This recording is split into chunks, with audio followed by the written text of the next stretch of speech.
Vercel got hacked, the company behind Next.js that millions of developers use to deploy web apps. Apparently, all of this happened because of a mistake by a single person. Poor guy was downloading cheat code for Roblox and ended up helping hackers to steal tons of data, and now it's sale on a forum for $2 million.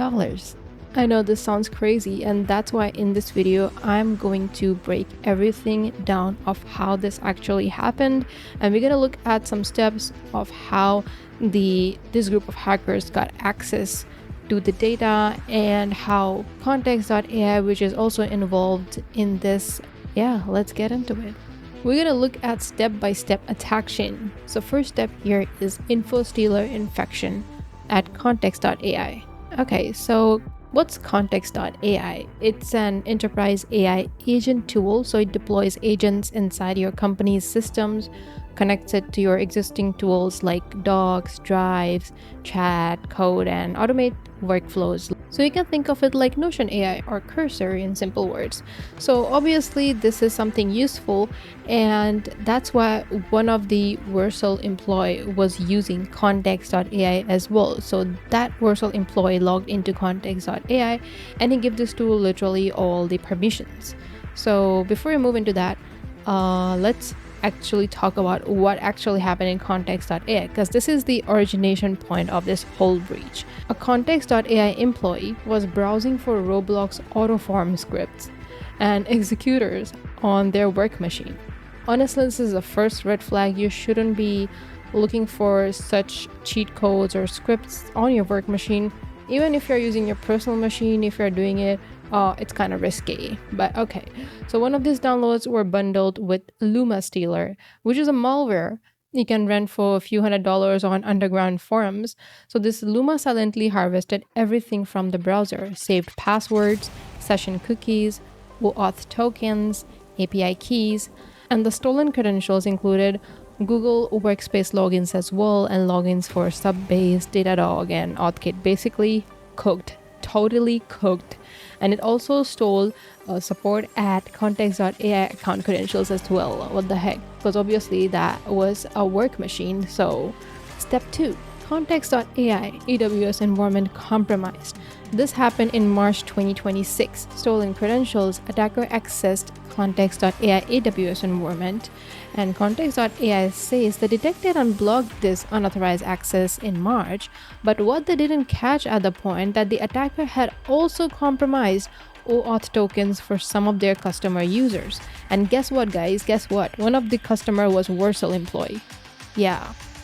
Can you see how this is connecting? What the hell? If you have access to auth token, then yeah, account takeover. That's it. And now let's go to step 3, the OAuth pivot into Vercel. This is the key move. So a Vercel employee had personally signed up for Context.ai Office Suite using their Vercel Enterprise Google Workspace account and granted it allow all permissions. This is kind of like another mistake because he didn't look at the permissions, selecting permission. Okay, this one is necessary, this one is not necessary, but literally giving it allow all permissions. And apparently this happens a lot in corporate. Usually people don't read it and just give it allow all permissions. So yeah, that's the main point. And the compromised Context.ai OAuth tokens, which we saw from step 2, gave the attacker the ability to authenticate as that Vercel employee's Google Workspace identity. So basically, when that malware stole all the OAuth tokens of the users, one of the users was Vercel, so it had one of the OAuth tokens of a Vercel employee, and because the Vercel employee gave it allow all permission, it had access to everything. Now, step 4, lateral movement inside Vercel. From the compromised Google Workspace account, that attacker accessed Vercel internal environments and internal environment variables that were not marked as sensitive.